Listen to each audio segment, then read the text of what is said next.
Hello again, Colleen. Lovely to connect with you again. Today, I'd really like to connect on the subject of a poverty consciousness versus an abundance consciousness as a result of much of the loss that people have experienced in the last while. So, in today's segment of Wisdom Dialogues with Colleen Joy and Odyssey Magazine, could you share some light on this matter and how people go from feeling very poverty conscious to rebuilding their abundance and rebuilding, for most people, wealth? They want to rebuild their wealth that they've lost through job losses, etc. Thank you, Deborah. My soul once very clearly showed me something at a time of my life. This was probably about 20 years ago, where my house was being repossessed. We couldn't afford to put in fuel in the car to rush my daughter to emergency rooms because she suffered from a lot of health problems. We had debt collectors phoning. And every day I would face fear and anger and all sorts of very intense emotions. And the one day I very distinctly remember sitting to try and figure out what to do with all of this. And one of the things that I bumped into when I was sitting, contemplating, meditating, coaching myself, is shame. There was a deep sense of being embarrassed that friends were bringing us groceries, embarrassed that my parents had mortgaged their home again to help us. And so what I was shown is that it was, first of all, very important to not try and sidestep these very human feelings, which we've spoken about before, Deborah, and just to really look at them and not try to be spiritual, not try and walk in a lofty way through the day, when actually I was feeling really very frightened and very full of guilt and shame and anger. And so first was the sitting with that. And then I find that once we really sit with whatever's showing up, it's like digging a well, my metaphor of the wisdom well. We can't get to that water without digging through the dirt and getting our hands a bit dirty with what's really there. So I find it very helpful to do a bit of a sharing, like an almost an inner sacred communion or confessional or a purging or a journaling, just to write down and to express. So I sat and I wrote down my struggle and my discomfort and my anger and my sadness, and really I think it's quite important to not hold back from whatever petty or small-minded thoughts we're feeling, we're having, and to just be very honest and vulnerable with ourselves, because that sets up the space to then dig that well and to now go deeper, to change radio stations. So I opened now, after doing that, I opened to truth. I set my intention to open to truth, to start opening to thoughts that are deeper than that surface mind. And one of the first thoughts that came through, and I'm wanting to share this, and I invite whoever's watching this video to feel the words, very simple words, but to feel the words and to see what this is offering. And the words were, you are not your bank balance. You are not a minus because your bank balance is a minus. Now, not to let the mind skip over that with, oh, I know that, but to actually show the heart, to show your body, to show every cell in your body that thinks it's true that you are your bank balance, that you are the minus, that you are less because you have less, that you are less worthy of existing because you have less. Now, I remember showing myself this truth and really taking it on board. And so back to the metaphor, this is like drinking the water we find now, the wisdom. Because it's one thing to understand things conceptually, it's quite another to feel them. So we can invite ourselves to feel the truth. I am not my bank balance. And to breathe that in and to really gift ourselves with that seeing. And I remember sitting crying with the seeing of this. I am not a minus, even though my bank balance is a minus. And it was a type of reclaiming one's dignity, that you can still walk with dignity as a being. You can still be in your dignity, even if you have less, even if you are struggling, even if you are suffering financially. And this gave me this gave me back to myself. It restored my wholeness. And from that place of truth, I then found it much easier to get practical about what to do.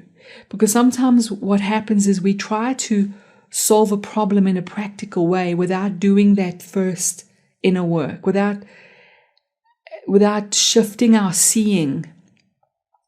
And then we have blind spots. If I try to sit there going, what must I do to fix my finances? What must I do? The fear and the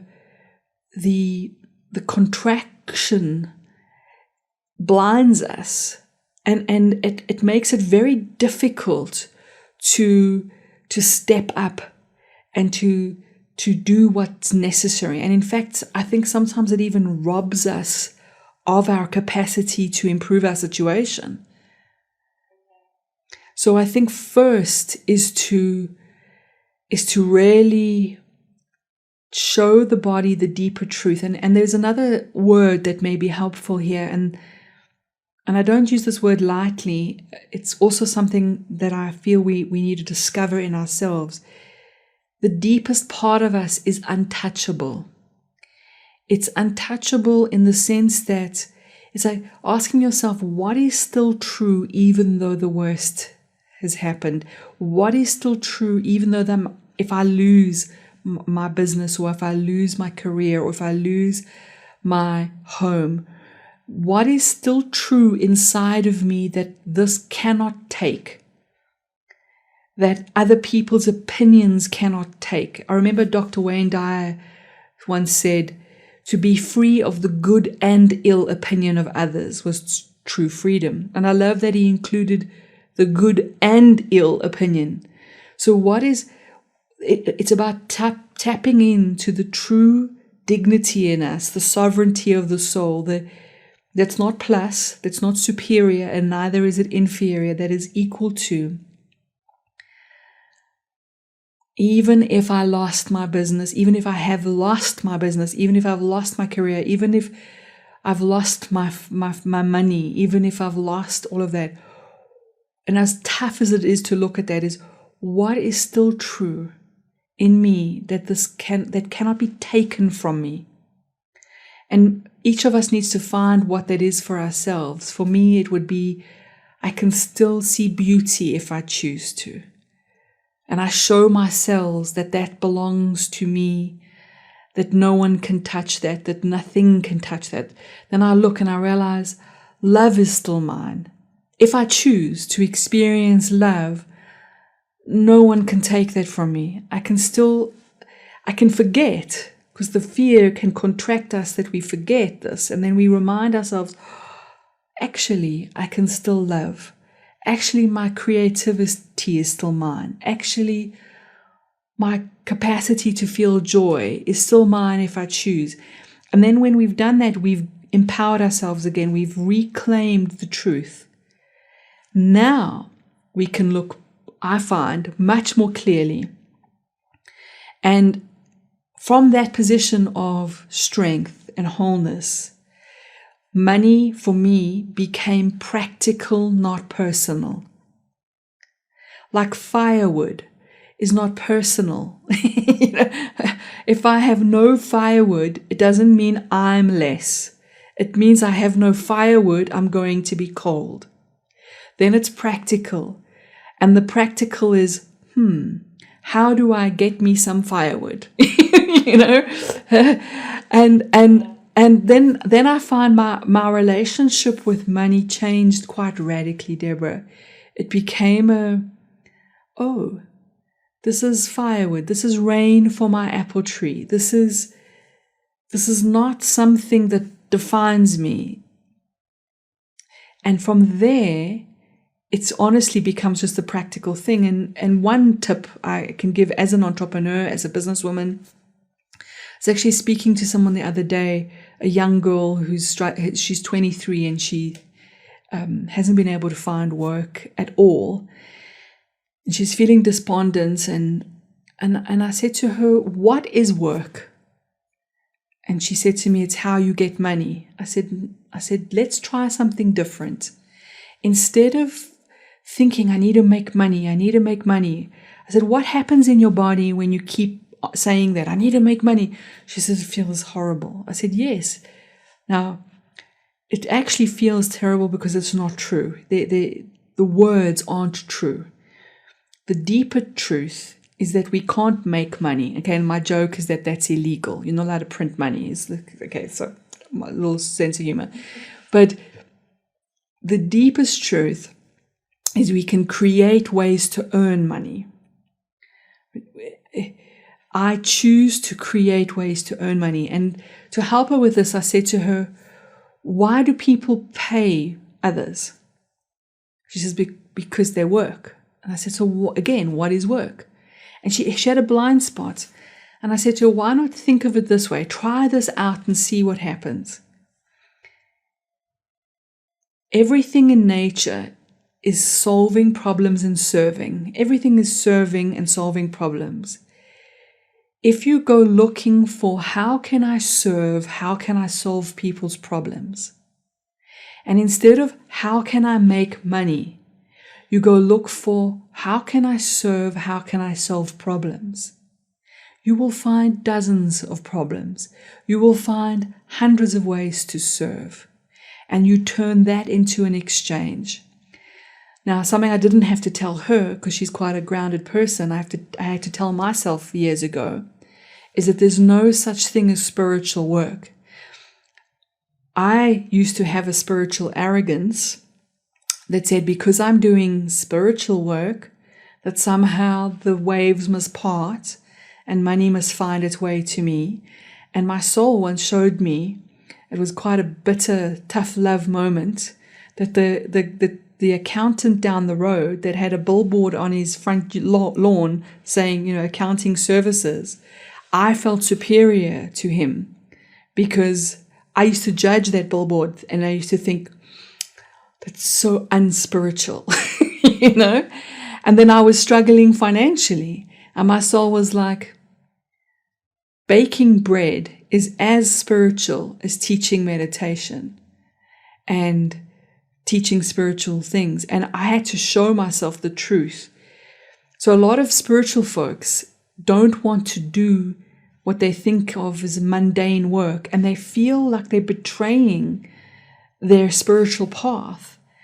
And I've had so many conversations with beautiful people who are holding back from doing work that they think is beneath them because it's just a way to pay the bills, Cole, but I'm going to get back to my purpose later. And I'm like, my beautiful, an apple tree doesn't separate what's for survival and what's for purpose. You bring your soul to making someone a cup of coffee, if that's all you can do right now. You bring your soul to whatever you're doing and you will bless that. There is no such thing as spiritual work and mundane work. There's only you bringing your soul to work. And if which will keep you in integrity and will bless that cup of coffee, and you do what you need to do, not, breaking the law, you do honorable, honest, beautiful work. You solve people's problems, you serve people, you make an exchange out of that, and that is okay. That's okay. So those are my little pieces of... I actually feel really humbled by having listened to you through this, because even in my situation, is it about selling magazines and selling advertising, or is it about exchanging something that has a far deeper value to the person who may be reading it in that moment? And I'm sure you know that the magazine industry has been through quite a torrid time in recent months. And what's kept it going is wanting to serve. And it was very humbling to sit and listen to this today. And I feel inspired. Thank you, Colleen. Stay blessed. Thank you.